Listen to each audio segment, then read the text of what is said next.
Iya.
Meningkatkan senyawa bioaktif.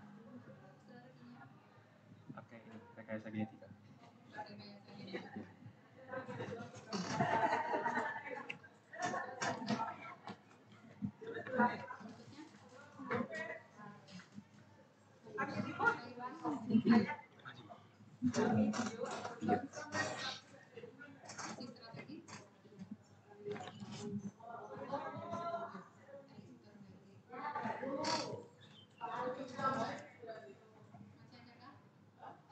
Sudah.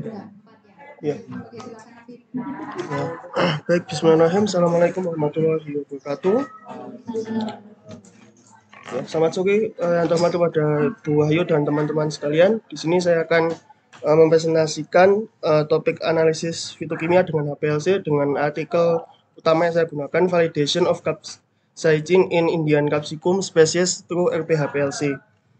Nah, jadi HPLC ini merupakan alat yang digunakan untuk mengidentifikasi, memisahkan, dan untuk mengukur kadar yang ada pada suatu bahan. Nah, untuk prinsipnya, jadi ini solvent ini merupakan fase gerak. Nah, fase gerak ini nanti kemudian akan digerakkan oleh mechanical pump. Ini digerakkan, kemudian ini menuju ke HPLC kolom atau kolom HPLC.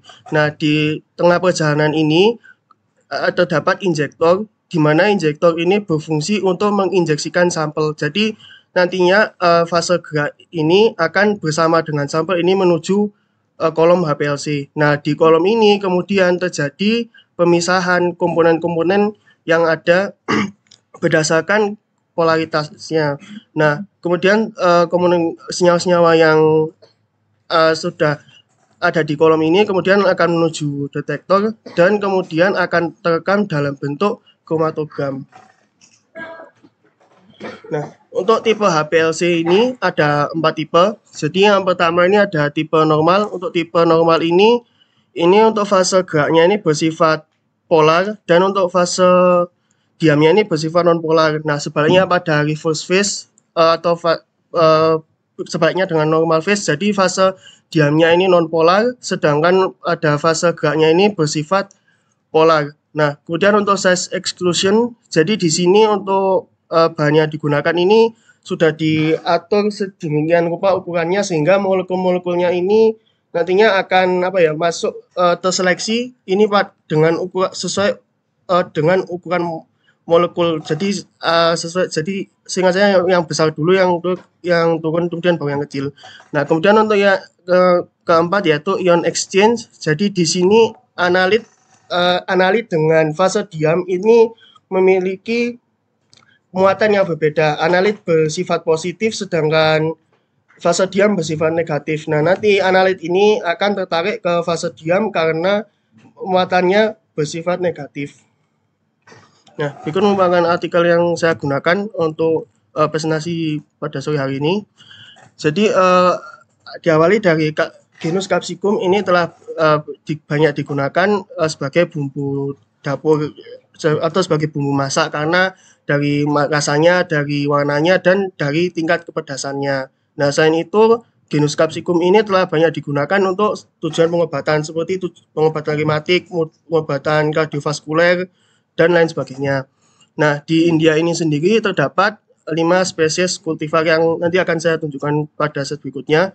Nah, genus Capsicum ini mengandung metabolit sekunder yang banyak dikandung, yaitu adalah capsaicin, di mana capsaicin inilah yang memberikan rasa pedas pada genus Capsicum. Nah, tentunya dengan spesies-spesies yang berbeda ini memiliki kadar yang berbeda akibat berbagai faktor. Nah, oleh karena itu peneliti ingin mengamati dengan menggunakan metode HPLC karena HPLC ini merupakan teknik yang komprehensif dan cocok untuk memisahkan komponen-komponen yang ada pada ekstrak tanaman. Nah, jadi ini merupakan 7 tanam kultivar yang digunakan dalam penelitian ini. Jadi untuk Capsicum annumnya memang ada 3 kultivar dan untuk lokasinya ini ada 3 lokasi. Jadi geografisnya jadi ada Kolkata, Darjeeling, dan Cookbehar. Nah, sesuai yang saya paparkan tadi, jadi untuk tujuan penelitian ini yaitu untuk mengestimasikan kadar capsaicin dengan HPLC pada 7 varietas Capsicum yang dikoleksi dari lokasi yang berbeda yang ada di India. Nah, untuk metodenya, jadi yang pertama ada ekstraksi dari bahan tanaman. Di sini untuk bahan tanaman, karena cabai ini ada dibagi beberapa bagian, tapi di sini peneliti tidak menyebutkan bagian apa yang digunakan. Di sini peneliti hanya menyebutkan material plant gitu aja. Jadi untuk bahannya ini dikeringkan dan kemudian dijadikan bubuk. Nah, setelah itu 40 gram dari bahan material yang bubuk material ini diekstrak dengan metanol dengan maserasi dingin selama 72 jam. Setelah itu material disaring, kemudian filtratnya ini dikumpulkan concentrated dengan evaporator. Nah, kemudian setelah itu dikeringkan hingga mencapai berat konstan. Nah, setelah itu ekstrak dari hasil persentasenya Capsicumia ini dihitung. Nah, kemudian untuk persiapan dari larutan standarnya, di sini 10 mg dari larutan standar capsaicin ini ditimbang dan dimasukkan ke dalam labu ukur. Kemudian 5 ml metanol ditambahkan ke dalam labu, kemudian dicampur dan disonikasi selama 5 menit. Setelah itu volume dalam labu ini diatur hingga 10 ml dengan menggunakan metanol. Nah, kemudian untuk preparasi dari larutan sampel, di sini 10 mg ekstrak dari masing-masing sampel di sini dicampur dengan 1 ml metanol, kemudian larutan difilter dengan menggunakan filter Singer, kemudian dibuat kurva standar dengan menggunakan kalibrasi. Nah, untuk kondisi kromatografisnya dari penelitian ini, jadi untuk fase geraknya di sini menggunakan 2 solvent, yang pertama asitonitril dan air dengan perbandingan 65 banding 35. Untuk pH airnya ini diatur 3,8, Untuk kolom HPLC-nya di sini menggunakan C18 dengan suhu 25 derajat dan volume injeksi 20 mikroliter. Nah, untuk laju alirannya ini diatur 1 ml per menit dengan absorbansi 230 nanometer.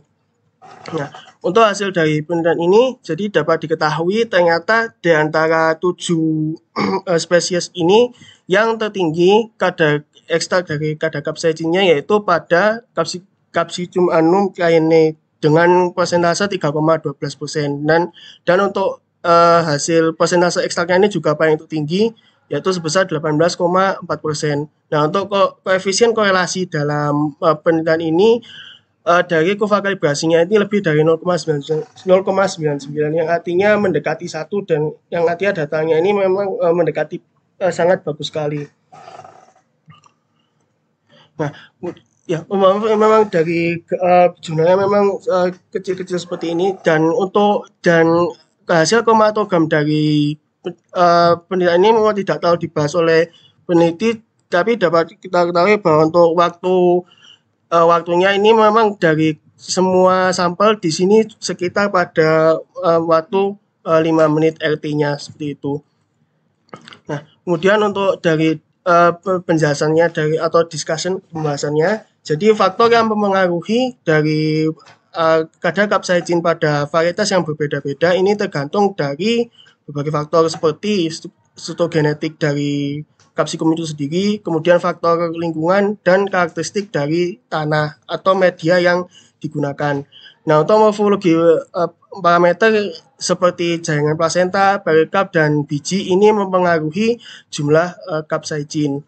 Nah, tentunya dengan variasi kadar kapsaicin ini tentu merefleksikan bagaimana kualitas dari makanan yang berbeda dan preparasi untuk tujuan farmasi atau tujuan pengobatan yang mengandung Capsicum, sehingga dengan adanya penelitian ini maka diharapkan dapat menjadi gambaran ke depan untuk dalam penyiapan makanan maupun untuk preparasi untuk Capsicum untuk pengobatan. Ya, berikut merupakan daftar yang saya gunakan ya. Saya persilakan untuk presenter berikutnya. Terima kasih.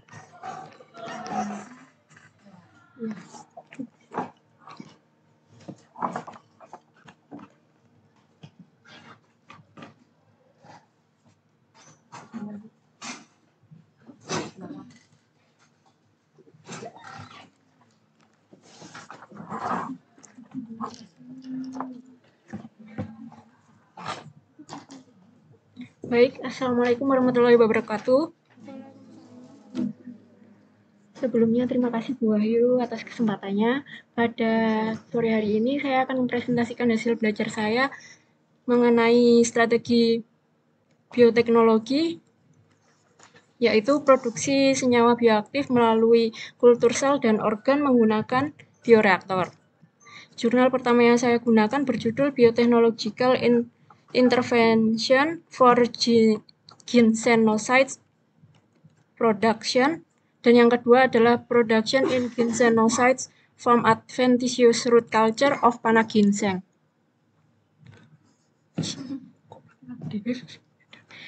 Baik, untuk ginseng sendiri mungkin teman-teman sudah banyak yang tahu bahwa tanaman ini merupakan salah satu tanaman herbal yang biasa digunakan untuk pengobatan tradisional dan sudah banyak dipakai di wilayah Asia termasuk di Indonesia. Senyawa metabolit sekunder utama yang terdapat pada ginseng ini ialah kelompok saponin yang biasa disebut dengan ginsenosides, dan itu terdiri dari 3, yaitu protopanaxadiol, protopanaxatriol, dan olenolic acid. Manfaat kesehatan dari ginseng ini sendiri sudah sangat banyak, diantaranya untuk kanker, diabetes, kardiovaskular sistem, imun sistem, kemudian ada untuk sistem saraf, termasuk anti-stres dan juga antioksidan, dan baru-baru ini juga dimanfaatkan untuk industri kosmetik. Bisa kita lihat pada gambar 3 ini, merupakan lokalisasi distribusi dari ginsenoside yang terdapat di dalam tanaman ginseng.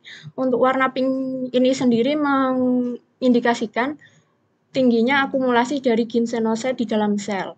Ginsenoside tertinggi didapatkan atau terakumulasi pada epidermis akar dan terdapat juga pada daun dan juga dari parenkima. Kemudian untuk gambar 3 ini bisa kita lihat bahwa yang gambar 3 itu merupakan budidaya atau perbanyakan di ginseng di lahan. Kemudian untuk gambar 4 ini merupakan siklus hidup dari ginseng. Bisa kita mulai dari benih, dari fase embrio sendiri sudah mengandung metabolit sekunder, kemudian germination, dan pada umur 1 tahun kandungannya juga semakin bertambah, yaitu pada bagian daun dan juga petiol. Kemudian pada umur 2 tahun bertambah pada batang dan petiol, pada umur 3 tahun dan pada umur 4 tahun kandungan metabolit sekundernya semakin bertambah. Pada bunga dan berinya pun juga mengandung metabolit sekunder ini. Karena siklus hidup dari ginseng ini sangat panjang, minimal kita membutuhkan waktu 5-7 tahun untuk bisa mendapatkan metabolit sekunder yang kita harapkan. Sehingga kita perlu memanfaatkan adanya teknologi kultur jaringan untuk mempercepat proses perolehan dari metabolit sekunder target. Lalu bagaimana langkah-langkah dari produksi metabolit sekunder menggunakan kultur jaringan? Ini terbagi menjadi 3, yaitu research, model production, scale up production. Untuk research sendiri dimulai dari screening line. Di sini bisa jadi sesama ginseng itu memiliki kandungan metabolit yang berbeda, sehingga kita perlu meng-screening di awal nomor-nomor galur mana yang memiliki metabolit sekunder yang tertinggi. Kemudian dilanjutkan pada studi dari pathway biosintesisnya, kemudian kita kelompokkan metode mana yang sesuai untuk produksi dan perbanyakan secara in vitro, karena metode ini sendiri ada banyak. Kemudian untuk yang keempat adalah analisis dari metabolit sekunder ini sendiri.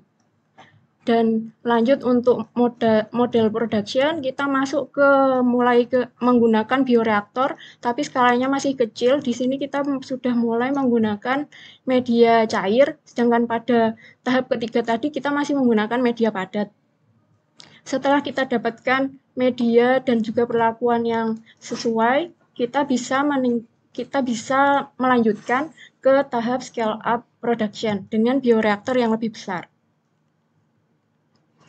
Berikut ini adalah macam-macam metode produksi dan perbanyakan secara in vitro.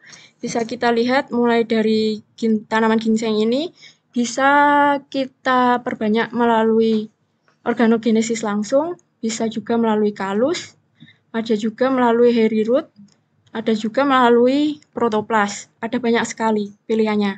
Dan ini nanti kita perbanyak dengan menggunakan bioreaktor untuk tujuan akhir, yaitu mendapatkan ginsenoside yang tinggi.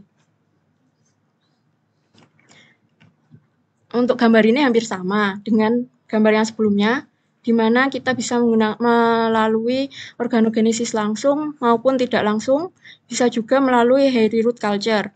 Untuk secara tidak langsung ini harus melalui tahap kalus, dan tahap kalus ini sendiri bisa melalui embryogenesis, bisa melalui adventitious akar, bisa juga dengan sel suspensi, dan ini bisa kita lanjutkan ke penggunaan bioreaktor itu sendiri.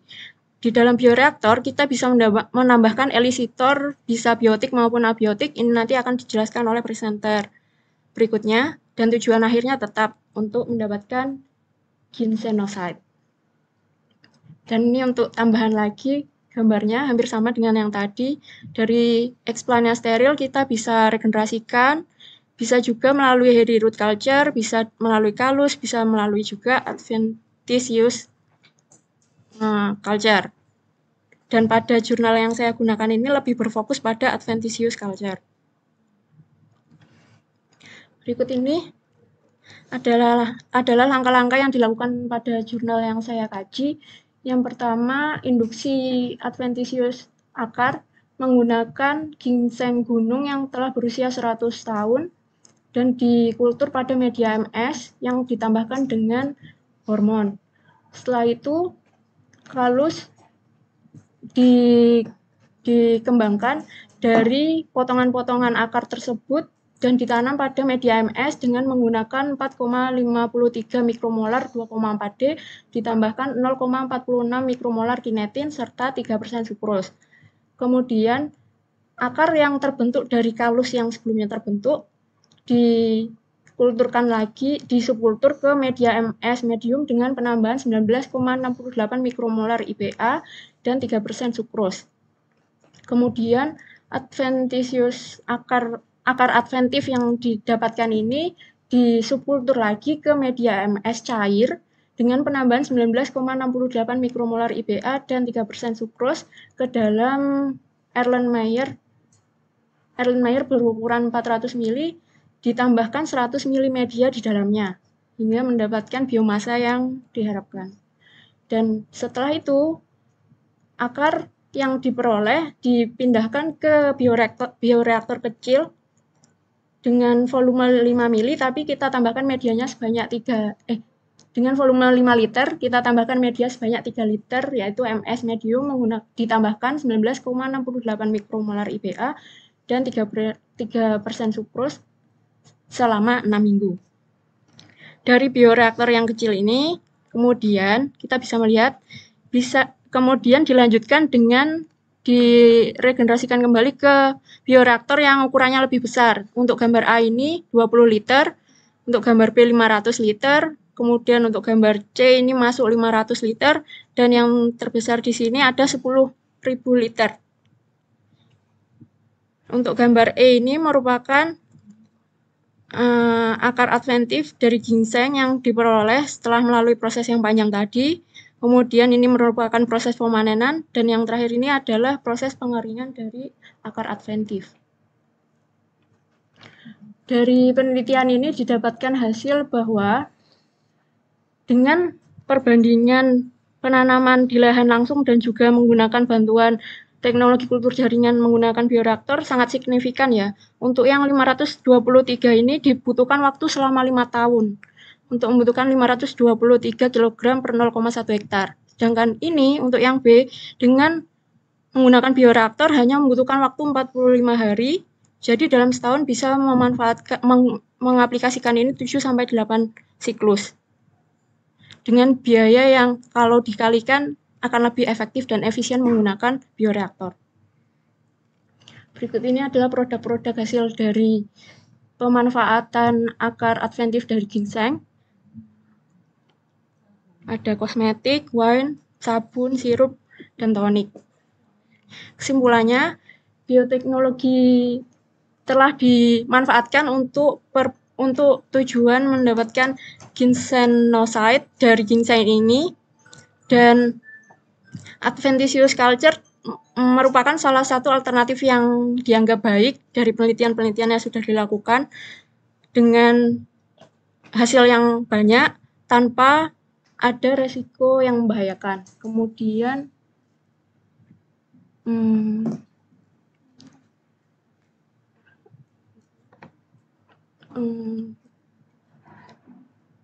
keamanan dari penggunaan akar adventif ginseng ini juga terus dievaluasi dari waktu ke waktu. Dan ini semoga menjadi alternatif yang bisa membantu mempercepat perolehan dari metabolit sekunder yang ditargetkan. Berikut adalah referensi yang saya gunakan. Terima kasih, sekian yang bisa saya sampaikan. Assalamualaikum warahmatullahi wabarakatuh.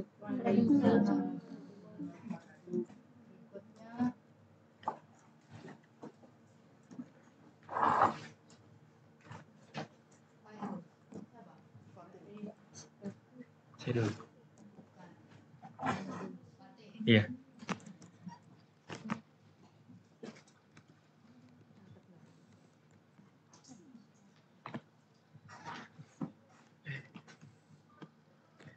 Baik, bismillahirrahmanirrahim. Assalamualaikum warahmatullahi wabarakatuh.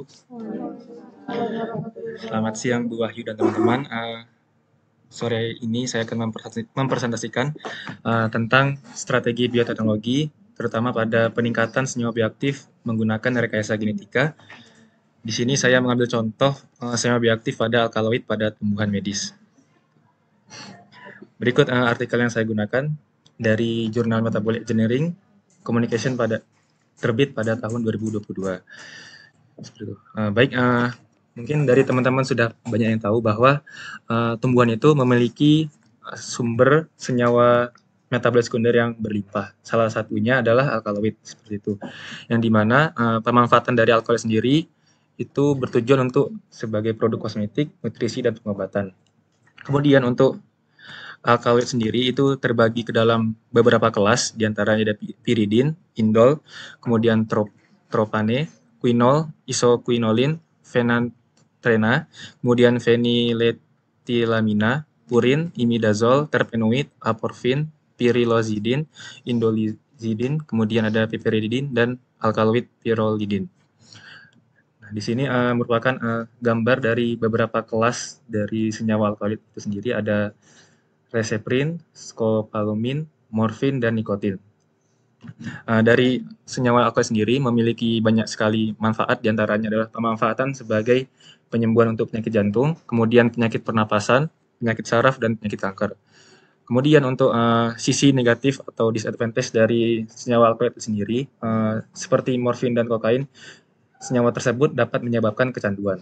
Kemudian juga beberapa alkaloid jika dikonsumsi itu dapat menyebabkan keracunan jika dikonsumsi berlebihan. Kemudian alkaloid juga dapat menyebabkan reaksi alergi pada beberapa individu. Nah, berikut tujuan dan manfaatnya. Untuk tujuannya itu mengembangkan tanaman obat baru dengan kandungan alkaloid yang tinggi serta meningkatkan produksi dan kualitas alkaloid pada tanaman obat. Kemudian untuk manfaatnya, rekayasa genetik diharapkan dapat digunakan untuk meningkatkan produksi dan kualitas alkaloid pada tanaman obat. Ya, berikut metodenya. Jadi di sini ada 3 metode dari sisi transformasi genetiknya untuk meningkatkan senyawa alkaloid pada tumbuhan medis. Gitu. Jadi yang pertama ada transient transformation, di mana pada tahap ini melibatkan ekspresi gen yang diinginkan dalam sel tanaman untuk jangka waktu yang singkat. Seperti itu. Jadi di sini menggunakan bakteri yang sudah ditransformasi, yaitu bakteri Agrobacterium tumefaciens, di mana nanti bakteri tersebut diinjeksi pada tanaman dengan cara agroinfiltration, kemudian nanti ditunggu selama 48 jam sampai 72 jam, seperti itu. Kemudian untuk yang kedua itu hairy root transformation, di mana di sini memanfaatkan pertumbuhan dari rambut akar, jadi sama menggunakan bakteri Agrobacterium rhizogens. Kemudian nanti dari plant seedings ini diambil co-cultivation-nya. Kemudian nanti co-cultivation ini akan dieliminasi, istilahnya ditambahkan rhizogens. Kemudian nanti si rhizogens ini akan dieliminasi menggunakan antibiotik. Dan kurang lebih setelah 3 minggu akan terjadi induksi pertumbuhan dari rambut akar. Seperti itu. Kemudian yang ketiga itu adalah whole plant transformation, di mana di sini melibatkan seluruh bagian dari tanaman. Jadi pada tahap ini melibatkan transformasi tanaman dengan cara menginjeksikan DNA ke dalam embrio tanaman. Kemudian embrio tanaman tadi ditanam dan dibiarkan tumbuh menjadi tanaman dewasa. Kemudian tanaman yang ditransformasi dengan whole plant transformation akan mewariskan gen yang akan diinginkan oleh keturunannya, seperti itu. Dan untuk waktu dari whole plant transformation ini kurang lebih selama 1-2 bulan, seperti itu. Kemudian nanti setelah didapatkan sampel untuk di hasil analisis menggunakan qPCR dan HPLC. Kemudian ini adalah salah satu istilahnya penjelasan terkait overekspresi dari genetika itu sendiri.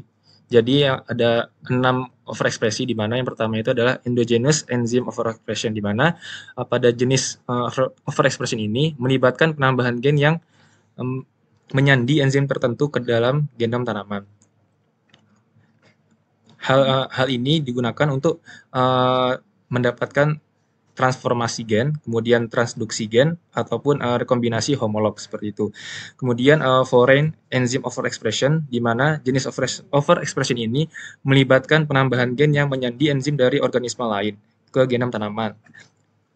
Hal ini dilakukan agar sama seperti endogen enzyme overexpression seperti itu. Kemudian yang ketiga itu ada transkripsi faktor overexpression, di mana di sini melibatkan penambahan gen yang menyandi faktor transkripsi ke genom tanaman itu sendiri seperti itu. Kemudian ada gen silencing by miRNA. Jadi di sini melibatkan gen yang dimana akan menghambat dari ekspresi RNA sendiri dengan cara gennya mengikat dengan mRNA target seperti itu. Kemudian di genome editing, di sini menggunakan teknologi CRISPR atau metode CRISPR, di mana metode rekayasa genetika ini menggunakan sistem kekebalan dari bakteri itu sendiri seperti itu untuk memotong dan mengedit dari DNA seperti itu. Kemudian untuk co-overexpression yang terakhir, di mana metode ini sama seperti yang sudah jelaskan, jadi tetap menambahkan melibatkan 2 atau lebih gen yang menyandi enzim yang berbeda ke genom tanaman. Jadi untuk tetap fungsinya adalah untuk meningkatkan produksi dari alkaloid itu sendiri seperti itu. Berikut merupakan hasil dari metabolic engineering approach to overexpression dari alkaloid itu sendiri. Jadi di sini ada banyak jenis spesies dari tanaman medis. Dari sini metode yang digunakan adalah endogenous enzyme overexpression, di mana yang memiliki nilai paling bagus dalam artian kandungan alkaloid yang meningkat paling jauh itu ada pada senyawa S-tetrahydrokulombamine. Jadi yang sebelumnya itu didapati 0,0030 mg, ketika dilakukan overexpression didapatkan kurang lebih sekitar 0,23 mg per gram seperti itu. Sehingga kurang lebih peningkatannya 74 kali lipat. Dan alkaloid ini bertipe benzyl lisoquinolin seperti itu. Kemudian untuk tipe kulturnya itu menggunakan whole plant. Kemudian di sini hasil yang foreign enzyme overexpression, di mana untuk senyawa bioaktif yang meningkat itu ada scopolamine, di mana di sini tipenya adalah tropan, di mana terjadi peningkatan 10 kali lipat dari senyawa metabolis sekunder alkaloid sebelumnya seperti itu. Di sini menggunakan metode Harry-Rhodes transformation seperti itu. Kemudian untuk yang selanjutnya itu ada co-overexpression, di mana di sini terjadi ada peningkatan aquamisin sebanyak 14 kali lipat, tapi di sini tidak dijelaskan untuk hasilnya berapa. Jadi di sini adalah petals, jadi menggunakan petalsnya di transition seperti itu. Kemudian untuk hasil transkripsi selanjutnya yaitu menggunakan faktor overexpression, di mana didapatkan dari tanaman Catharanthus roscus, di mana di sini menggunakan metode Harry-Rhodes didapatkan senyawa metabolis sekunder 40 kali lipat lebih tinggi setelah dilakukan overexpression tadi. Kemudian untuk tipe alkaloid sendiri itu adalah tipe indol seperti itu. Kemudian untuk kesimpulannya, untuk meningkatkan produksi metabolis sekunder tertentu ketika melalui rekayasa metabolik, penting untuk mempertimbangkan jalur metabolik yang sesuai, kemudian enzim yang terkait, kemudian lokalisasi subseluler yang optimal, jaringan pengatur gen, dan regulasi epigenetik. Kemudian metode yang paling efektif untuk menghasilkan senyawa alkaloid adalah overexpression enzim itu sendiri. Kemudian salah satu teknologi yang menjanjikan untuk meningkatkan kandungan alkaloid adalah teknologi CRISPR seperti itu. Berikut merupakan referensi yang saya gunakan. Baik, kurang lebih nyaman maaf, saya lanjutkan ke presenter selanjutnya. Terima kasih.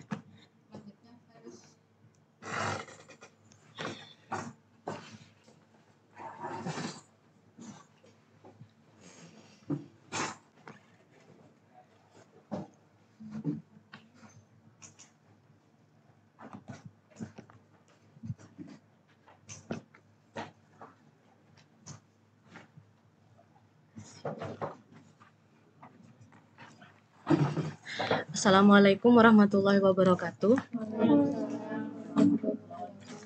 Selamat sore. Di sini saya Fairuzara Kamila izin menyampaikan hasil belajar saya terkait potensi dari elisitor biotik dalam meningkatkan produksi metabolit sekunder.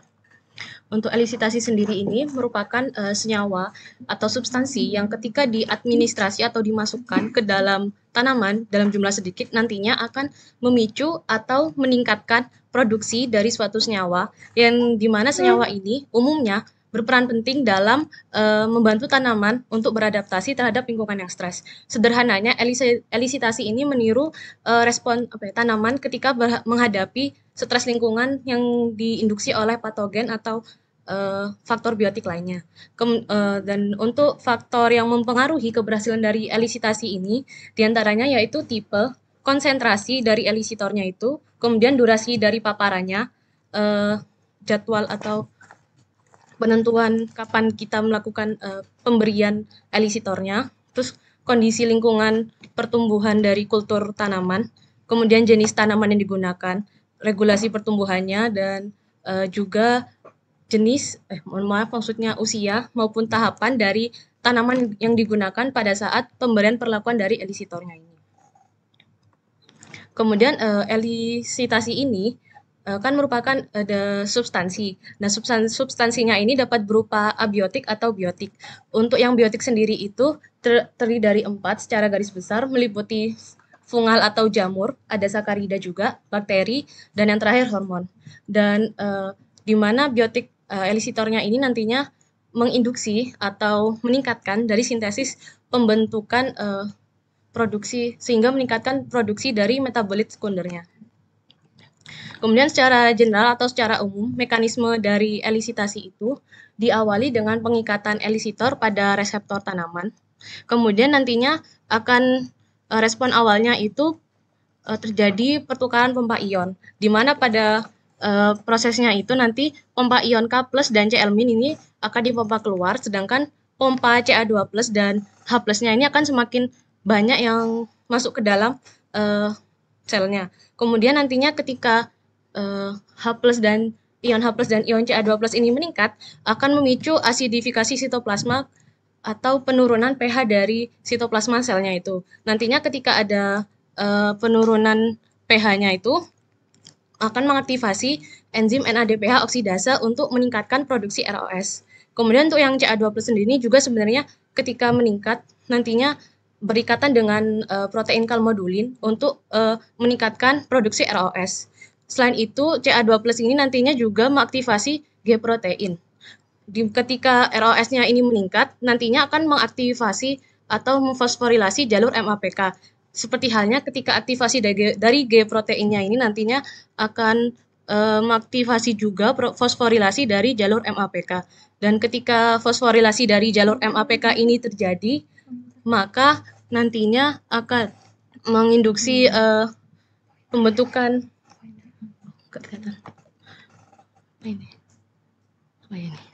nantinya akan menginduksi molekul pensinyalan yang nantinya akan bertindak sebagai faktor transkripsi. Di antara molekulnya itu ada asam salisilat, jasmonat, metil jasmonat maupun yang lainnya, di mana molekul ini sendiri sebenarnya berperan pada tanaman sebagai molekul yang melindungi tanaman terhadap stres atau defense mekanisme dari tanaman tersebut. Kemudian nantinya setelah faktor transkripsi ini berikatan dengan gen, nantinya akan terjadi proses transkripsi, translasi, dan reaksi enzimatis sehingga diproduksi metabolit sekunder dari tanaman tersebut. Baik, yang pada literatur yang saya gunakan terkait dengan topik ini yaitu ditulis oleh Cantalia dan rekan-rekannya dengan judul Effect of Biotic Elicitors on the Growth, Antioxidant Activity, and Metabolite Accumulation in In vitro Propagated Shoots of Puraria tuberosa. Di mana tanaman Puraria tuberosa ini diketahui memiliki banyak kandungan senyawa metabolit, diantaranya ada polifenol, alkaloid, dan fitosterol yang memiliki peranan dalam industri makanan maupun industri farmaseutika. Dan pada jurnal ini peneliti menggunakan elisitor yang ketika diketahui elisitor sendiri seperti yang saya sebutkan sebelumnya itu menginduksi dari mekanisme perlindungan serta juga meningkatkan akumulasi dari metabolit sehingga penulis ini menunjukkan tujuan dari penelitiannya itu efek dari elisitor biotik terhadap biomas, aktivitas antioksidan dan akumulasi metabolit terhadap kultur tunas dari tanaman P. tuberosa ini. Kemudian saya langsung ke metode untuk efisiensi waktu. Pada metode jurnal ini menggunakan tunas dari P. tuberosa yang dikultur dalam flask dengan pemberian media MS sebanyak 80 mili. Kemudian setelah ditumbuhkan nantinya akan dibagi lagi menjadi kelompok kontrol dan kelompok yang akan diberi elisitor. Untuk yang kelompok kontrol ini hanya menggunakan media basal, sedangkan untuk kelompok yang menggunakan elisitor itu diberi tambahan yeast extract, pektin dan alginat. Dan masing-masing dari konsentrasi elisitornya ini bervariasi dari 50, 100 hingga 200 mg per liter.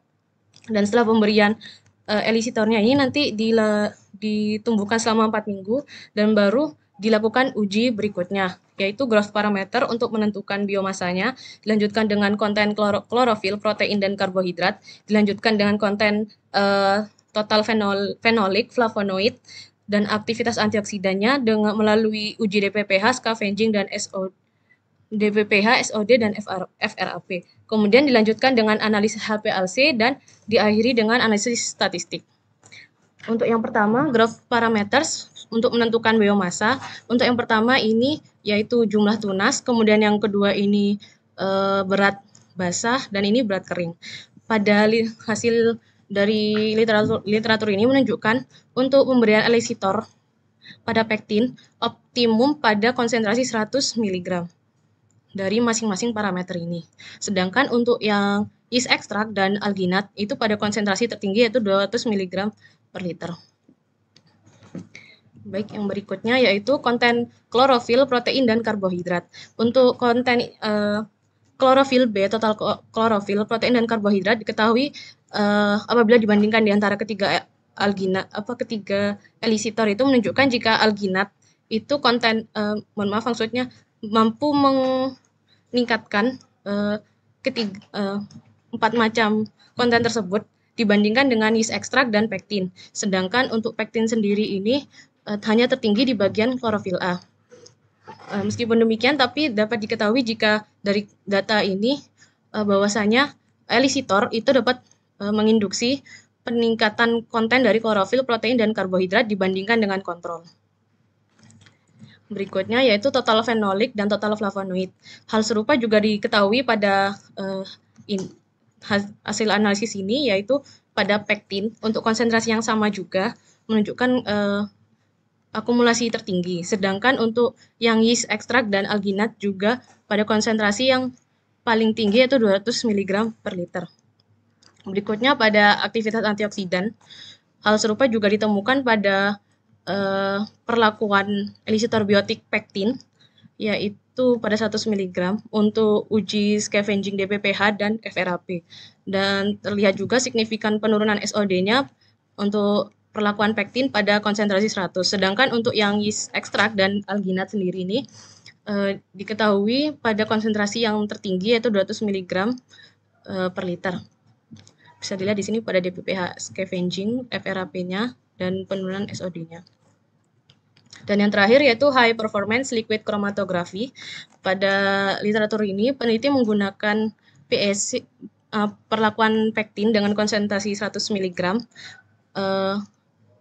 Maksudnya tunas dari tanaman yang dengan perlakuan tersebut dan dianalisis dengan HPLC sehingga diketahui adanya peningkatan konten isoflavonoid yaitu pewerarin, daizin, genistin, daidezin, dan biokanin A.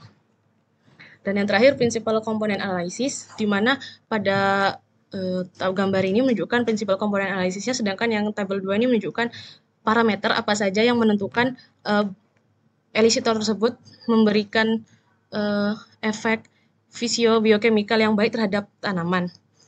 Dan diketahui bahwa pektin dengan perlakuan dengan tanaman dengan perlakuan pektin konsentrasi 100 mg menunjukkan karakter fisiobiokimia yang lebih baik yang ditunjukkan pada posisinya di sebelah sini, yang ini di bagian kanan, sedangkan kontrol pada bagian kiri, yang menunjukkan jika pemberian elisitor dan sebagian besar juga menunjukkan itu memberikan tampilan fisiobiokimia terhadap tanaman lebih baik dibandingkan tanaman tanpa perlakuan. Dan kesimpulan dari jurnal ini kurang lebih menunjukkan jika aplikasi atau pemberian elisitor biotik ini dapat meningkatkan biomasa yang ditunjukkan dengan peningkatan jumlah tunas, berat basah dan berat kering, kemudian aktivitas antioksidan dan akumulasi metabolit, baik itu primer maupun sekunder seperti yang tadi saya jelaskan sebelumnya. Dan selain itu penulis juga menunjukkan potensi dari pemanfaatan elisitor biotik ini juga dapat diterapkan pada industri fitofarmaseutika di masa yang akan datang. Dan berikut referensi yang saya gunakan. Sekian presentasi dari saya kembalikan ke Bu Wahyu.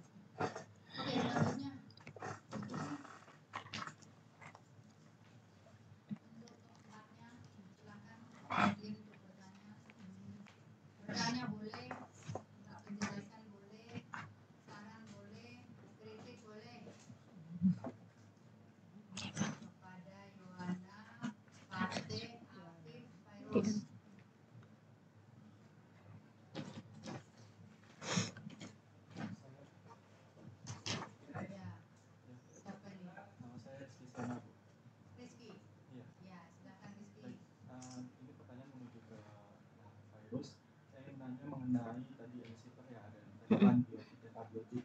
Kalau elisitor ini yang memiliki perbedaan seperti ini, apakah di antara keduanya ini memiliki efikasi ataupun memiliki metabolisme yang berbeda? Misalnya abiotik lebih memicu pembentukan metabolisme yang lebih tinggi atau malah yang faktor biotik yang lebih tinggi. Dan juga perbedaan dari elisitor ini apakah mempengaruhi dari target sel yang ditargetkan? Mungkin itu saja, terima kasih.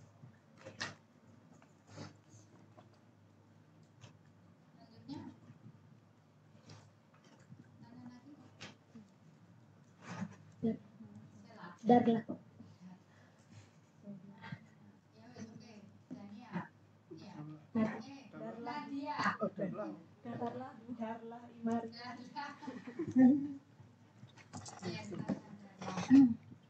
Pertanyaannya untuk Mbak Yonita.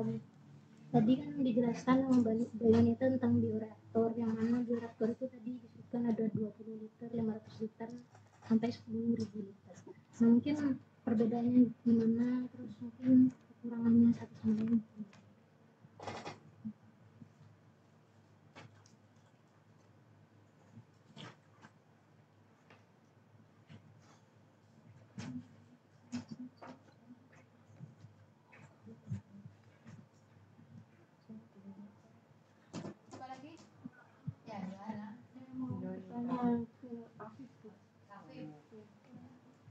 Untuk kandungan kapsaisin tertinggi di cabai itu kan kalau tidak salah terbanyak ada di bagian plasenta. Nah, itu misal kita akan melakukan pengujian menggunakan HPLC, sebaiknya ekstraknya itu diambil dari hanya plasenta saja atau seluruh bagian buahnya. Kira-kira dengan perbedaan pengambilan sampel ini, ekstrak ini akan berbeda atau tidak hasilnya?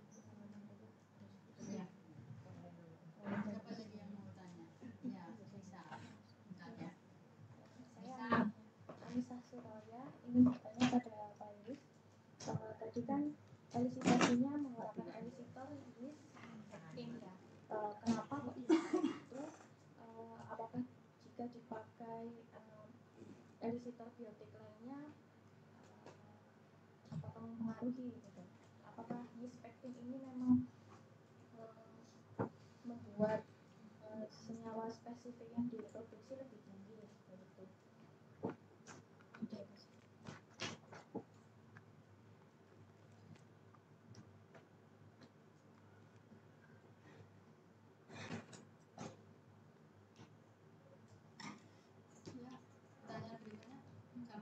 Esa.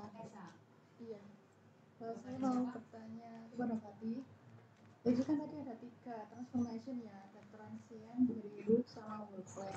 Nah, di antara ketiga itu yang membedakan itu apa, dan juga paling efektif untuk peningkatan senyawa bioaktifnya itu hasil rekayasa genetiknya itu yang mana? Yang dari ketiganya. Terima kasih. Masih ada lagi? Pertanyaan? Ya.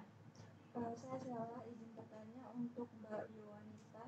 Tadi kan dijelaskan terkait dengan bioreaktor. Sepertinya saya rasa tadi belum dijelaskan dari prinsip kerja dari bioreaktor tersebut, bagaimana caranya dapat meningkatkan dari semua metabolit jenis yang saya tadi.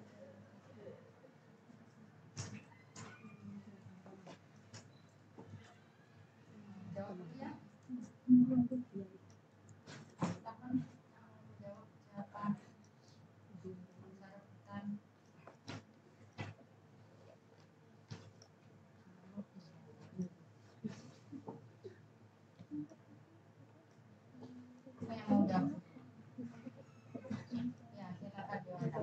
Saya akan menjawab pertanyaan yang pertama dari Darla.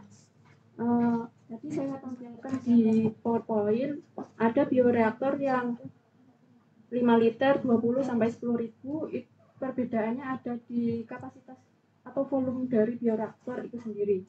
Untuk penggunaan bioreaktor di awal sebaiknya kita menggunakan bioreaktor dengan volume yang kecil terlebih dahulu, karena di situ kita perlu mengevaluasi bagaimana tingkat kontaminasinya, apakah media yang digunakan juga sudah sesuai atau belum. Kemudian nanti kita bisa beralih menggunakan bioreaktor dengan volume yang lebih besar. Untuk misalnya dengan bioreaktor bervolume 10.000 liter ini belum tentu kita menggunakan media sebanyak 10.000 liter dalam alat tersebut. Kita perlu melakukan optimasi juga, karena antar tanaman pun hasilnya pun akan berbeda. Jadi kita perlu melihat berapa volume yang optimal untuk penggunaan bioreaktor 10.000 liter tersebut.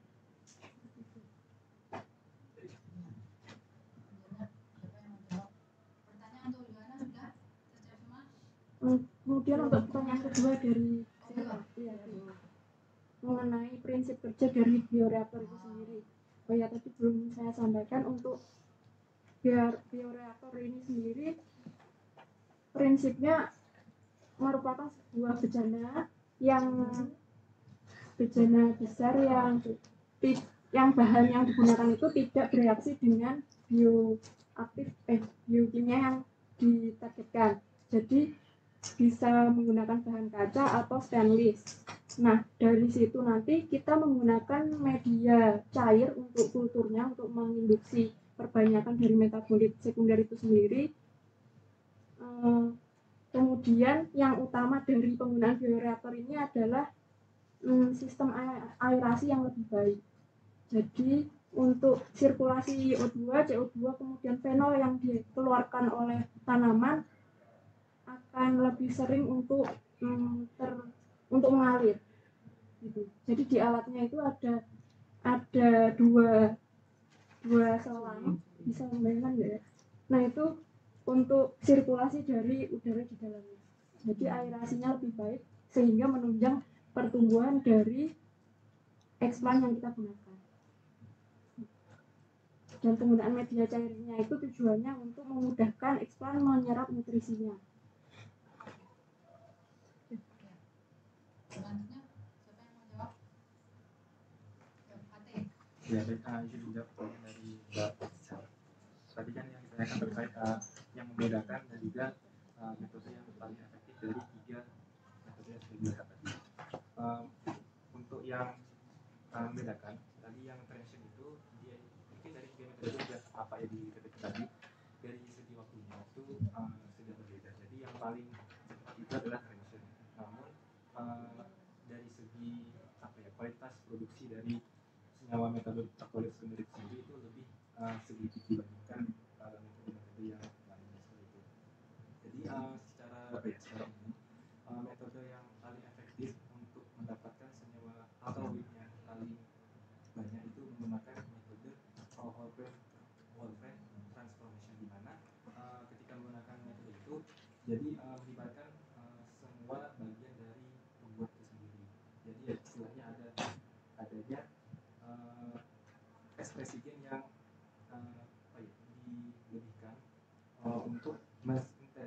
alkaloid di seluruh tanaman, sehingga terjadinya peningkatan produksi alkaloid.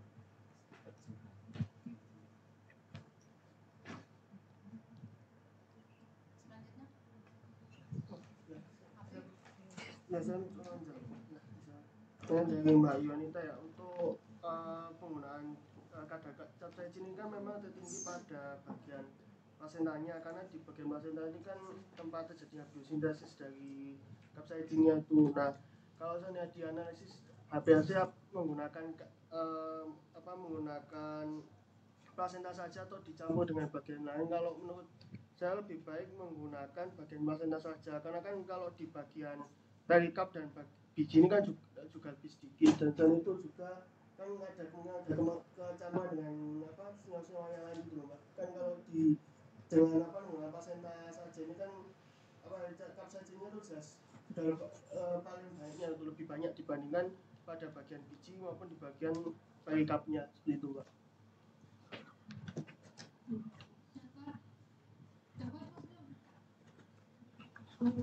Berarti kalau menggunakan ekstrak yang berbeda, misal kita menggunakan placenta saja dan juga dengan bagian yang lain, itu nanti hasilnya pun akan berbeda ya?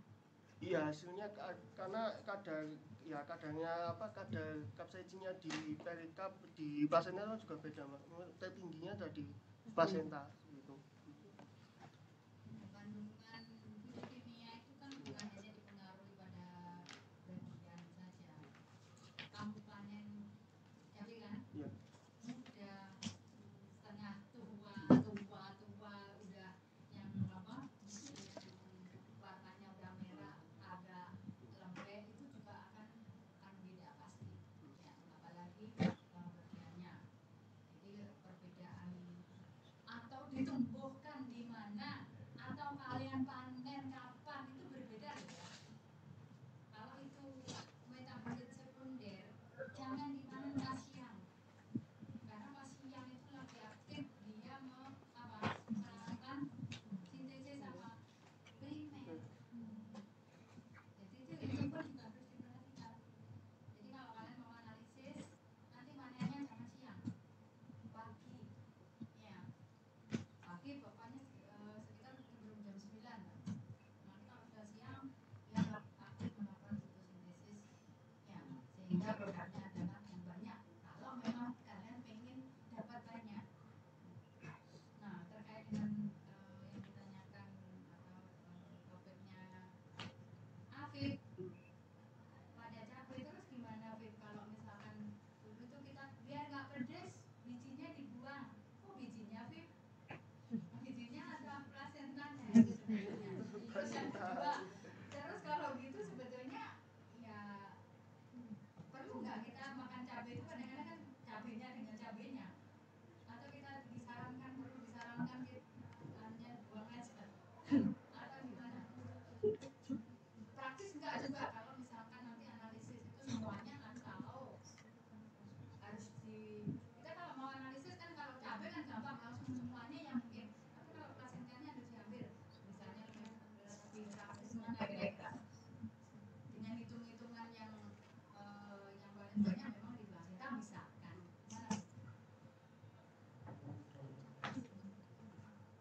Kalau dari saya juga memang kayak lebih praktis kalau jadi satu gitu ya, menganalisa.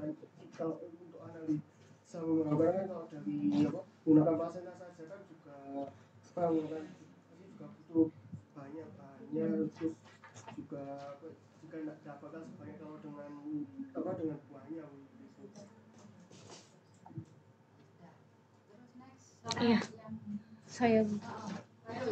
Iya, saya terkait perbedaan pengaruh dari abiotik maupun biotik elisitor, perbedaannya terhadap metabolisme.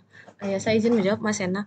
Terkait perbedaannya sendiri, sebenarnya untuk mekanisme itu kurang lebih serupa. Mungkin yang membedakan itu di bagian faktor transkripsinya. Untuk yang biotik cenderung terkait produksi hormonal yang defense mechanism yang saya sebutkan tadi, salicylic acid. Sedangkan untuk yang abiotik ini sendiri nantinya tergantung stres abiotik yang diberi perlakuan terhadap tanamannya itu. Karena kan untuk yang perlakuan elisitor abiotik sendiri bervariasi, ada stres kering atau dingin atau semacamnya itu. Sedangkan untuk elisitor abiotik ini kurang lebih sebenarnya mekanismenya mirip terkait itunya yang dihasilkan faktor transkripsinya. Kemudian untuk mempengaruhi sel tanaman yang ditarget ini juga sebenarnya kurang lebih mirip, mungkin juga nanti respon yang ditunjukkan oleh tanamannya itu yang bisa jadi berbeda-beda. Apakah menjawab atau mempengaruhi sel tanaman yang ditarget? Mempengaruhi sel tanaman yang ditarget terkait abiotik atau biotik. Bagaimana rencananya? Iya. Berarti pemilihan elisitor ya, itu juga mempengaruhi juga kita mentargetkan senyawa apa? Iya, benar. Itu salah satu faktor dari senyawa metabolit yang hendak kita inginkan untuk diproduksi lebih banyak. Apakah ada feedback? Sudah. Coba lihat mekanisme.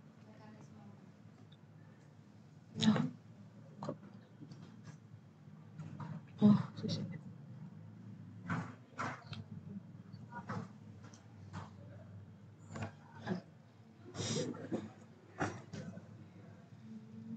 Pemberian elisitor ya, bisa biotik, bisa abiotik. Ya, semuanya sebenarnya bisa ditangkap oleh suatu reseptor.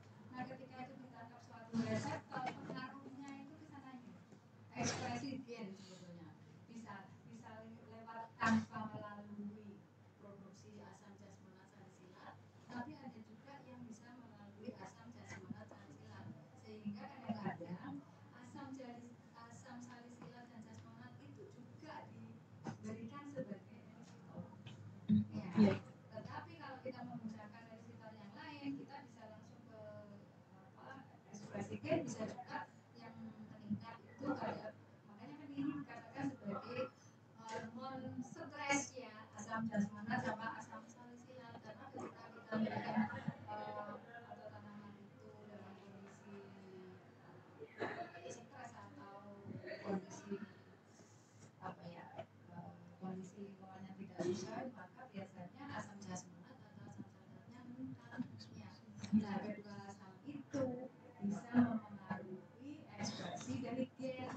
Lah, mempengaruhi ekspresi gen itu orang berpikiran gini, ya siapa tahu yang dipengaruhi itu ekspresi dari enzim yang terlibat dalam metabolisme sekunder.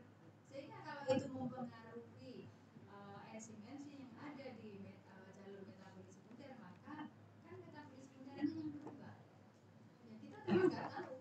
Nah, seringkali yang dipengaruhi adalah faktor transkripsi. Kalau kan ada beberapa gen memerlukan faktor transkripsi, tanpa ada faktor transkripsi tidak akan terekspresi. Seringkali seperti itu. Nah, itu harapannya. Hanya saja nggak tahu yang dipengaruhi itu yang mana. Ya, karena jalurnya pun juga sangat kompleks. Nah, kemudian tadi ada pertanyaan, ini saya mau komentar secara keseluruhan,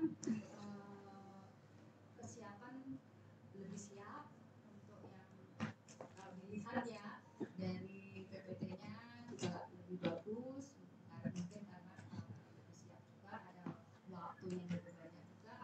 Apa manual bisa ya kamu biarkan aja, kalau misalnya ekstrak pelarutnya enisan, nggak kamu evaporasi aja udah kering, kamu taruh begini gitu. Maksudnya itu. Tapi kalau air ya sampai berbulan-bulan mungkin ya nggak berbulan-bulan sih, kan lama hilangnya. Kemudian kalau alkohol keuntungannya selektif ya, alkohol itu bisa etanol, metanol itu sebetulnya termasuk biasanya etanolik atau metanolik istilahnya ya.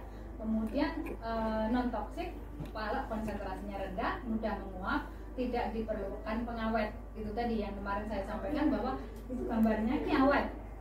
Ya. Jadi kalau misalkan satu semester aja ekstrak yang dari mahasiswa saya yang semester kemarin yang sudah lulus itu masih baik-baik saja kalau kita menggunakan metanol atau etanol.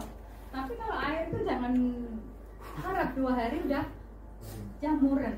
Nah ya, itu harus disimpan. Simpan pun mungkin juga terbatas kan kalau di kulkas itu. Nah kemudian kerugiannya ya memang mahal, itu ya, itu mahal itu kalau misalkan menggunakan itu. Nah contohnya apa? Kalau air itu, kalau kalian analisis protein, gula nggak perlu, misalkan kasih alkohol, air aja bisa, ya. Kemudian glukosida, enzim, zat warna, antosianin pakai air juga udah bisa. Tapi kalau yang alkohol, alkaloid, glukosida, tanin, resin, minyak volatil itu pakai alkohol. Ya, kurang lebih itu nanti kalian bisa campur. Kalau yang mau yang detail lagi, ini ada beberapa yang sama-sama fitokimia tapi bisa menggunakan pelarut yang berbeda. Kalau kalian lihat artikel hasil screening itu hasilnya memang beda-beda. Artinya selektivitasnya itu mungkin yang berbeda atau kemampuan mengekstraksi itu yang berbeda. Paham ya? Jadi kalau misalkan ini ada misalkan apa yang sama itu apa? Misalnya terpenoid atau mana yang sama itu? Alkaloid misalkan. Alkaloid itu bisa etanol atau flavonoid mana? Yang sama Pak? Alkaloid etanol dengan ether. Loh Bu, kok ini bisa sama-sama? Iya, mampu mengekstraksi. Tetapi kalau kamu melakukan perlakuan, satunya pakai etanol, satunya pakai ether, bisa berbeda. Tahu maksudnya? Artinya bisa jadi, oh ternyata ether lebih baik untuk ekstraksi alkaloid pada tanamanmu. Gitu. Apakah nanti sama dengan tanaman yang lain? Belum tentu juga. Gitu ya. Tetapi dua-duanya pelarut itu bisa digunakan untuk mengekstraksi. Hanya tinggal kemampuan mengekstraksinya bisa berbeda. Gitu ya. Nah ini contohnya nggak kelihatan ya. Kelihatan apa enggak? Ini dengan menggunakan beberapa pelarut. Ada air, kemudian ada metanol, kemudian ada apa lagi? Kenapa kok jadi nggak kelihatan di sini? Ya. Nah, kemudian hasilnya pun juga berbeda. Ya. Siapa yang kelihatan? Apa kelihatan? Itu bisa dibaca itu. Oh gini aja. Salah satu aja.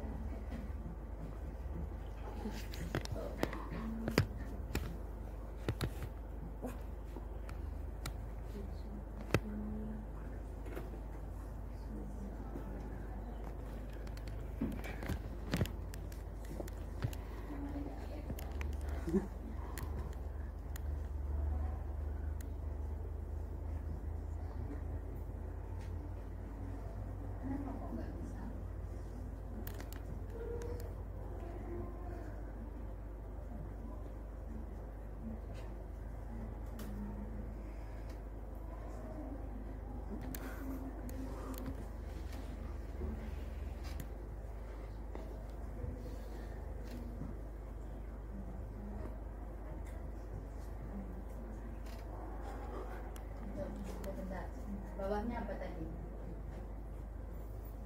Air metanol. Oh, jadi ini kan menerangkan bahwa pelarut yang berbeda hasilnya berbeda. Kemudian juga apa caranya? Bukan pelarutnya, tetapi metode ekstraksi yang berbeda itu juga berbeda. Ya.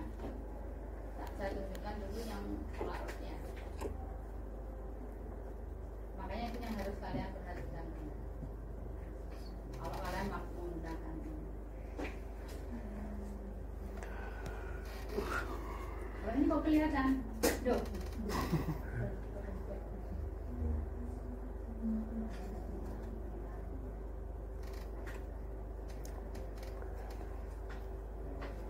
Ya, jadi pakai air, pakai etanol 70 sampai 100.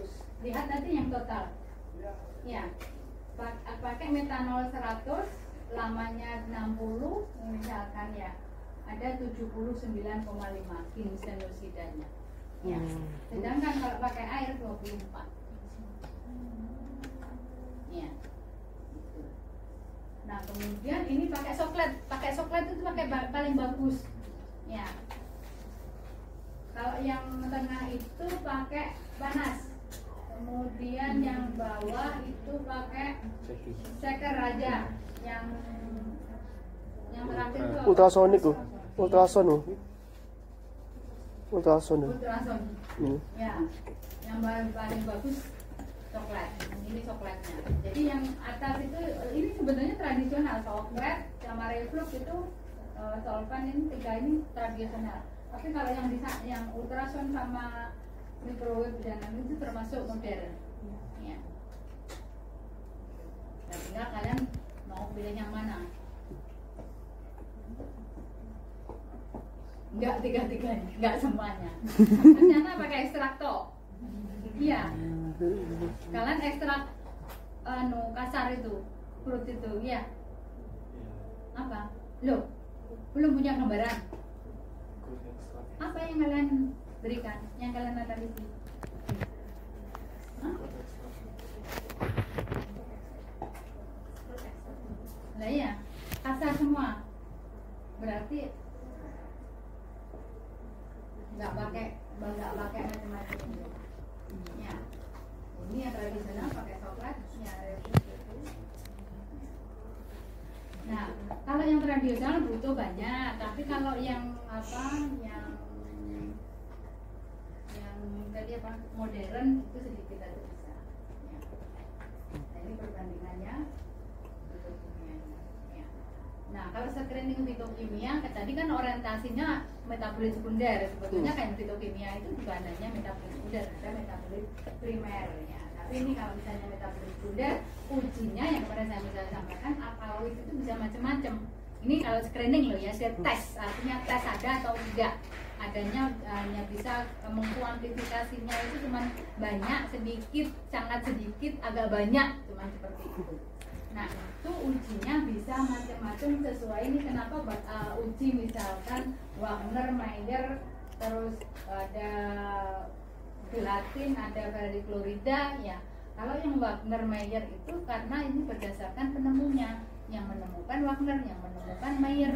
Makanya kalau kalian baca referensi pasti hurufnya besar kemudian ada tambahan S itu. Karena kayak ujinya yang menemukan itu. Tapi kalau misalkan variklorida, gelatin itu reagennya yang digunakan untuk uji. Ya. Nah, kalau alkaloid bisa tiga-tiganya. Terserah. Tapi kan hasil positifnya itu berbeda. Ini yang saya sering melihat ada kesalahan gitu. Ujinya misalnya Mayer, tetapi kalau dilihatnya endapan kuning, nggak cocok karena beda-beda. Ya, meskipun itu untuk mendeteksi senyawa yang sama, tergantung ujinya, tergantung reagennya. Karena itu sebetulnya kan kalau ada alkaloid misalkan, tinggal reagennya, misalkan ya reagen Mayer itu ada suatu apa ya? Katakanlah suatu senyawa. Kalau di situ ada alkaloid, maka dia akan bereaksi membentuk suatu senyawa kompleks. Lah senyawa kompleks itu yang berwarna apa dan warnanya misalnya warnanya keruh. Atau yang satunya membentuk endapan berwarna apa? Ya, misalkan yang atas misalkan endapan dan berwarna kuning. Ya. Nah, ketika endapan berwarna kuning kadang juga kita nggak teliti, yang ada itu cuma kuning, sehingga ketika warna kuning ya kamu ngomongnya positif padahal nggak ada endapan. Lah endapannya itu kadang-kadang kan kecil-kecil nggak terlihat. Lah itu kalau misalnya kamu mengukurnya berdasarkan warna saja bukan endapannya, itu bisa keliru. Ya karena warnanya kuning kan gitu, padahal endapan yang dimaksudkan itu endapan. Ya bukan hanya warna. Ya berdasarkan kolorimetri, tapi apakah itu larutannya, apakah itu endapannya, ataukah itu cincinnya yang berwarna gitu loh ya. Ada nggak ini sini ada cincin mana? Nah kemudian yang saponin itu buih, tapi buih pun harus ditunggu 5-10 menit karena harus dikocok-kocok pasti berbuih, semuanya kan berbuih. Tapi kalau kamu diamkan 5 menit sampai 10 menit dia tetap ada, berarti itu ada saponin. Tapi kalau hilang ya berarti nggak ada saponin, gitu ya. Ini untuk yang fitokimia. sampai saponin, ada terpenoid, ada karbohidrat, ya ada protein. Karbohidrat pun sebetulnya banyak sekali. Nah, bahkan kalau karbohidrat itu bisa mengidentifikasi nanti kalau misalnya ini dilacak itu bukan hanya sampai oh ini ada karbohidrat atau oh ini ada monokarbohidrat, tapi sampai spesifik itu bisa. Ada ujinya lagi, ada ujinya lagi. Demikian untuk protein. Protein kan terdiri dari asam amino. Nanti dia misalnya ada nggak asam amino sistein, ada nggak prolin, ada nggak yang lain, itu juga ujinya juga beda-beda. Tetapi ujinya hanya seperti ini. Misalkan deteksi tanin, pakai uji periklorida kan gitu. Ekstrak, ini berarti kalau ekstrak aquosa ya pelarutnya adalah air. Ya. Jadi kalau misalnya punya tanaman apa? Tanamanmu apa rencananya? Palem Bu. Palem. Iya. Misalkan diekstraksi dengan air, disaring, ekstraknya ambil 2 mili, teteskan periklorida. Iya. Nanti dilihat kalau ada endapan hijau kecoklatan atau hitam kebiruan, berarti dia punya apa? Tanin. Itu toh. Ya. Demikian juga kalau misalnya saya nggak punya periklorida, punyanya gelatin, bisa kalian gunakan pakai gelatin. Tetapi nanti kalau ada endapan putih, jangan nunggu endapan hitam kebiruan atau hijau kecoklatan, nggak akan nampak kan gitu. Nah ini yang harus diperhatikan. Ya. Kemudian apa ini? Fenol. Ya. Nah fenol itu ada gradasinya. Ini +1, +2, +3, bayangkan kan gitu, itu harus diperhatikan ya. Kemudian jadi negatif, kalau negatif ya dia akan tetap kuning, kalau misalnya positif dia akan berwarna coklat ya. Kemudian nah ini alkaloid, wah benar hampir banyak, ininya juga banyak, beda-beda warnanya ya, ada yang kuning, ada yang merah, ada yang coklat, ada yang putih ya. Nah, ini kalau misalnya pengekstraknya berbeda juga akan berbeda. Ya, itu pakai etanol, pakai metanol, aseton, ini agak bergeser. Ya, yang sana eter. Ya. Enggak terekstraksi artinya, ya. Nanti juga flavonoid. Ya, ini kalau screening aja. Harus diperbaiki geser-gesernya. Kemudian juga triterpenoid. Ya, kemarin yang mahasiswa saya kan ada juga glukosa ya. Nah kalau kalian mau uji, makanya diperhatikan gambarnya, tabung reaksinya, ya supaya bisa ditampilkan dengan baik. Ya, ini terpenoid, ini steroid, kemudian ini karbohidrat, ya uji benedik, ya. Kemudian itu uji molis, ya. Tinggal uji molis itu menentukan apa, uji benedik menentukan apa, ya. Kemudian uji Verling menentukan apa, ya. Kemudian uji Barcode. Nah ini uji molis itu targetnya karbohidrat. Kalau misalnya positif, cincin ungu kemerahan berarti ada apa? Karbohidrat. Ya. Tapi untuk uji iodin polisakarida, ya. Kalau dia polisakarida berarti biru kehitaman. Ya. Kemudian Verling benedik itu untuk gula reduksi. Ya. Kalau non reduksi berarti dia nggak berwarna itu. Ya. Kemudian untuk uji bial mendeteksi pentosa. Kan karbohidrat banyak, ada eksosa, ada pentosa. Ya untuk menguji ada pentosa kalau dia warnanya abu-abu. Kemudian ada uji tolen untuk aldehid, inversi untuk sukrosa dan lain sebagainya. Nah, sampai tahu misalnya ini glukosa, galaktosa, laktosa, maltosa. Ya. Kan pertama ini mengandung karbohidrat enggak? Uji molis. Ya. Karbohidratnya apa? Monosakarida, disakarida, atau polisakarida? Berarti harus diuji iodin. Dikejar lagi nanti. Oh ada misalkan termasuk disakarida. Dia gula reduksi atau non reduksi? Uji aja salah satu, Verling atau benedik. Ya. Ini juga demikian juga untuk protein. Protein itu gambarnya lebih bagus-bagus, warnanya cerah-cerah terus aneh-aneh gitu warnanya, yang nggak umum kayak biru gini ungu ya. Jadi lebih bagus. Ini juga asam amino misalnya uji Doret ikatan peptida, artinya dia ada protein.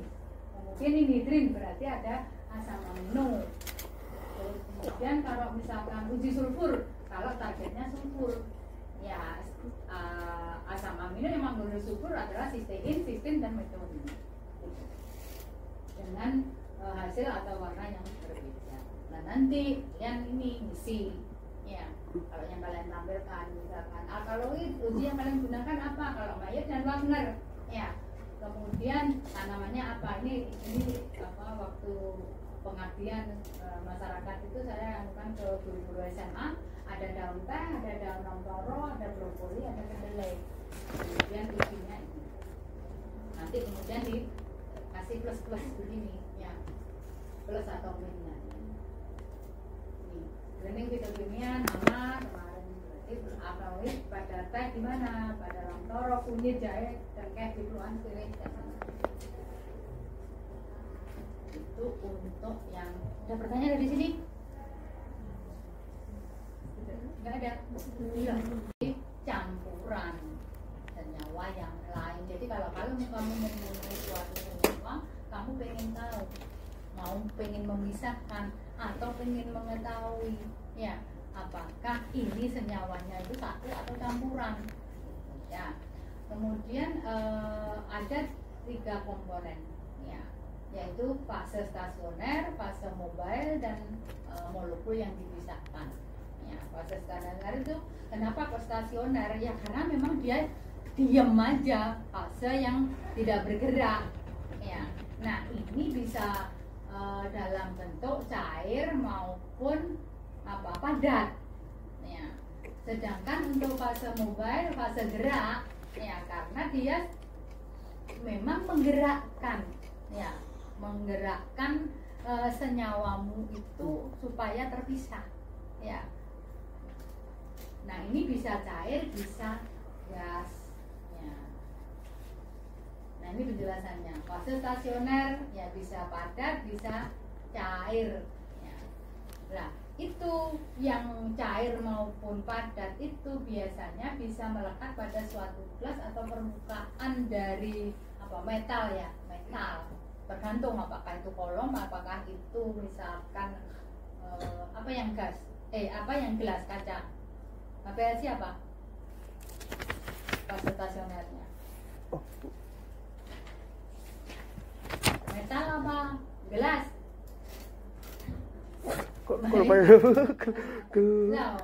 Ya. Gelas ya. Pada komponen yang campuran yang dipisahkan karena dia sebetulnya menyerap secara selektif, ya.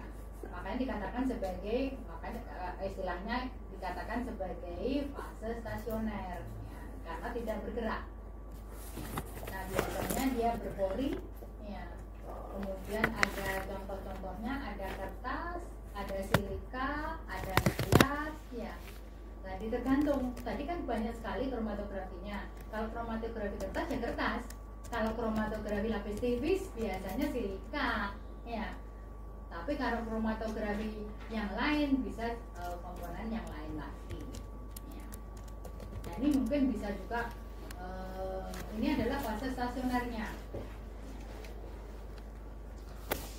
ya nggak bergerak, tetapi dia menggerakkan sebetulnya ini bersama-sama dengan pelarutnya, menggerakkan senyawa sampelmu, ya. Jadi kalau misalnya ini ada sampel 2, ada sampel atau campuran, ya, campuran senyawa biru dan senyawa hijau, ya. Kemudian dipisahkan dengan pelarutnya, ada kemudian fase stasionernya, maka dia akan terpisah. Yang duluan mana? Yang duluan yang biru dan yang hijau. Nah, yang duluan yang mana itu tergantung pada apa kemarin saya sampaikan. Sifat apa? Kepolaran dari. Iya. Kepolarannya dengan mana? Sama airnya, pelarutnya, atau dengan fase stasionernya. Nah, makin dekat maka dia akan apa? Kalau dekat apa? Ya kalau dekat ya dia lebih mengikuti, lebih melekat. Kalau dia lebih dekat ke fase stasioner, maka dia lebih melekat, terserap atau terabsorpsi oleh fase stasionernya. Kalau dia lebih dekat dengan fase mobile-nya, ya dia pun lebih mengikuti fase mobile-nya. Ya. Nah, fase mobile itu pelarut yang membawa campuran. Ya, makanya dia bergerak, katakan sebagai fase gerak. Contohnya ada alkohol, air, ya asam asetat, aseton, ya dan macam-macam. Nah, ketika kalian menggunakan itu kalau kromatografi, nanti saya jelaskan sendiri yang KLT-nya ya. Kalau kalian menggunakan kromatografi lapis tipis, bukan kromatografi gas atau GCMS. Jadi gini, ini sebetulnya dua alat, GCMS atau LCMS itu adalah dua alat. Ya, LC dan GC-nya itu memisahkan senyawa, sedangkan mass spektrometrinya itu mengidentifikasi senyawa. Jadi ini gabungan. Gimana kalau misalnya tidak ada mass spektrometri? Maka terpisah saja, tapi senyawanya apa nggak tahu. Tetapi bisa memisahkan, oh ini campuran 2 senyawa. Oh ini campuran 10 senyawa. Tetapi senyawa 1, 2 dan sampai 10 itu senyawa apa nggak tahu. Tetapi kalau digabung dengan mass spektrometri, maka oh senyawa 1 yang turun duluan kalau pakai kromatografi kolom, atau kalau misalnya KLT dia yang naik paling atau spot yang paling rendah, itu kan nanti teridentifikasi ya pakai GCMS. Nah kemudian dapatlah ini nanti kromatogram namanya. Ya, ini namanya kromatogram ya. Tapi nih jelaskan dulu nih. Berarti ada GCMS, berarti ada gas kromatografi. Ya. Nah, pemisahan senyawa volatil biasanya digunakan yang untuk senyawa volatil. Ya. Yang mudah ya. Kalau kalian punya senyawa yang kalian identifikasi mudah menguap apa enggak? Ya, kalau mudah menguap gunakan GC. Kalau enggak gunakan LC MS ya. Nah, kemudian yang jadinya kalau yang atas itu memisahkan.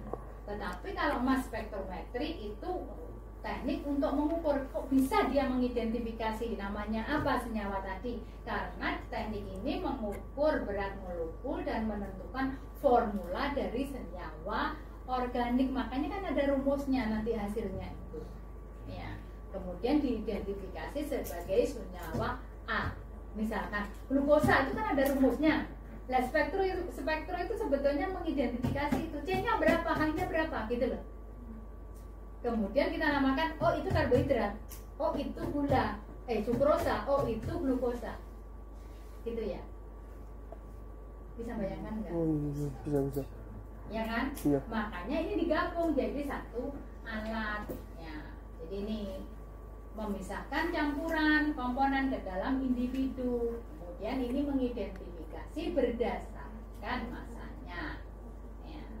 Makanya nanti kamu dapatnya adalah senyawa-senyawa masing-masing. Nah, ini adalah GC-nya. Kalau GC tok itu seperti ini. Ya. Jadi ini nggak ada senyawanya apa, nggak tahu. Ya, jadi ini kalau misalnya ada senyawa, kalian injekkan sampel, diinjeksikan di sini. Ya. Kalau itu GC, nanti ini kan ini kolomnya, tapi ini ada ovennya panas. Lah senyawa yang kamu injekkan tadi kan menguap nih, cepat dia lewat sini dan kemudian digerakkan oleh helium yang ada di sini nih. Ya.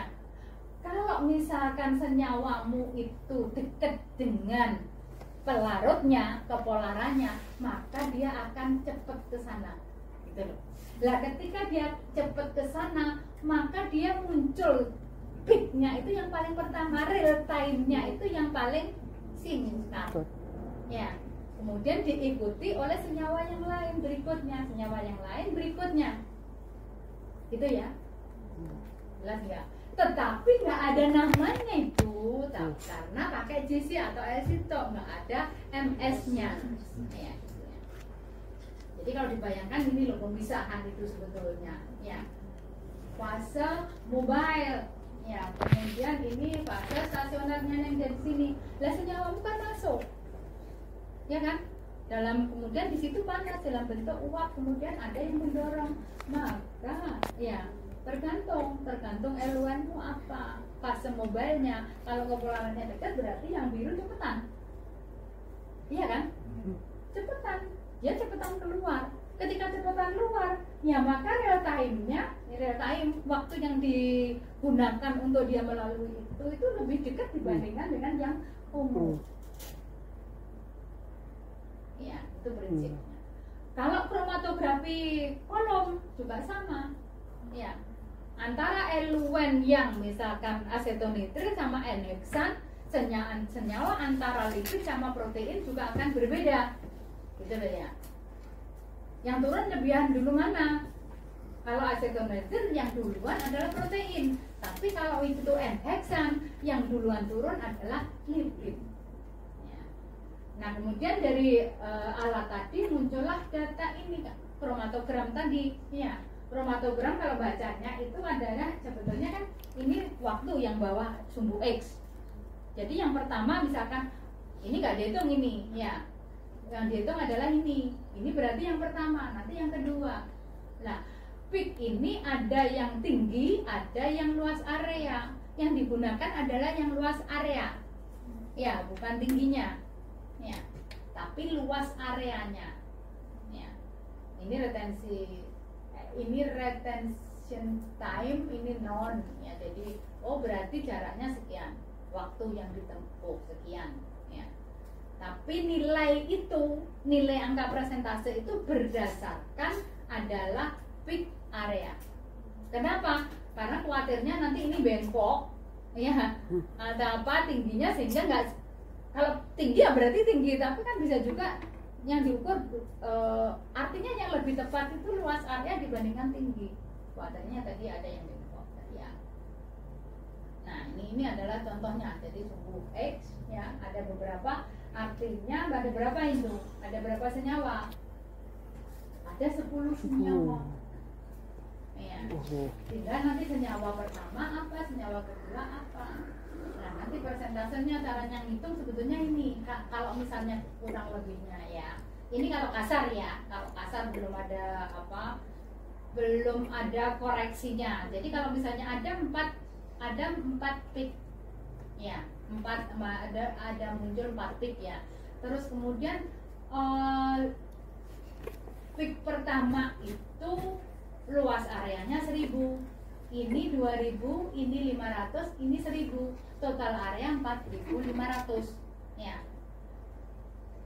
Maka konsentrasi komponen A itu 1000 dibagi 4500, 22,2%.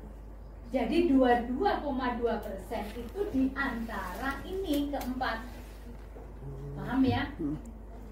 Nah, kalau misalnya ini 2000 kurang lebih berarti berapa nilainya? Berarti kan 2000 per 4500 kurang lebih 2 kali. Ya. Tapi kalau dihitung memang totalnya nggak 100. Makanya ada cara untuk menghitung itu adalah ada koreksi ini. Ya. Jadi ini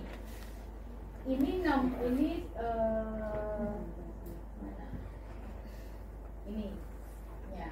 Ini tadi kan 5 diurutkan 1, ini 2, ini 2, ini 3. Ya. Kemudian dibagilah 1000 dibagi 2, 2000 dibagi 3, 500 dibagi, salah itu kebalik, 1000 dibagi, karena gambarnya sini ya. Ini 1000 dibagi 1. Kok kuala-wala sih? Ya, kuala balik ya. Iya. Karena gambarnya. Nah, total areanya 2417. Ya, ini nanti dicek balik-balik.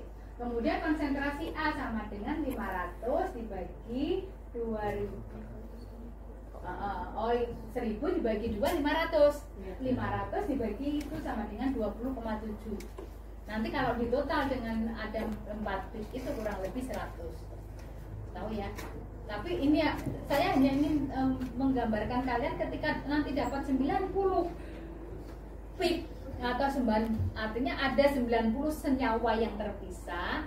Masing-masing kan akhirnya mungkin cuma dapat 2%, 1%, 0, berapa. Nah itu hitungannya itu. Nanti makin banyak pitnya, makin banyak senyawanya, persentasenya makin kecil. Ini kalau ini dikuantifikasi. Nah ini kalau GCMS tadi kan ada di situ, ya. Kemudian digabungkan dengan MS, ya. Di MS tadi yang mendeteksi masanya, ya, mengidentifikasi masanya. Akhirnya ketemulah yang senyawa-senyawa tersebut. Ya. Nah, jadi seperti itu. Nah, nanti bedanya GC sama LC, ya ini. Tetapi keduanya prinsipnya sama saja. Cuman kalau LC ya pelarutnya menggunakan pelarut sebagai fase mobile. Kalau GC menggunakan gas. Ya. Kemudian gunakan GC untuk senyawa yang volatil. Tetapi kalau volatilnya rendah, gunakan LC. Ya, kalau reaksi sama aja prinsipnya ini. Ya. Udah ada pertanyaan sampai di sini? Nanti yang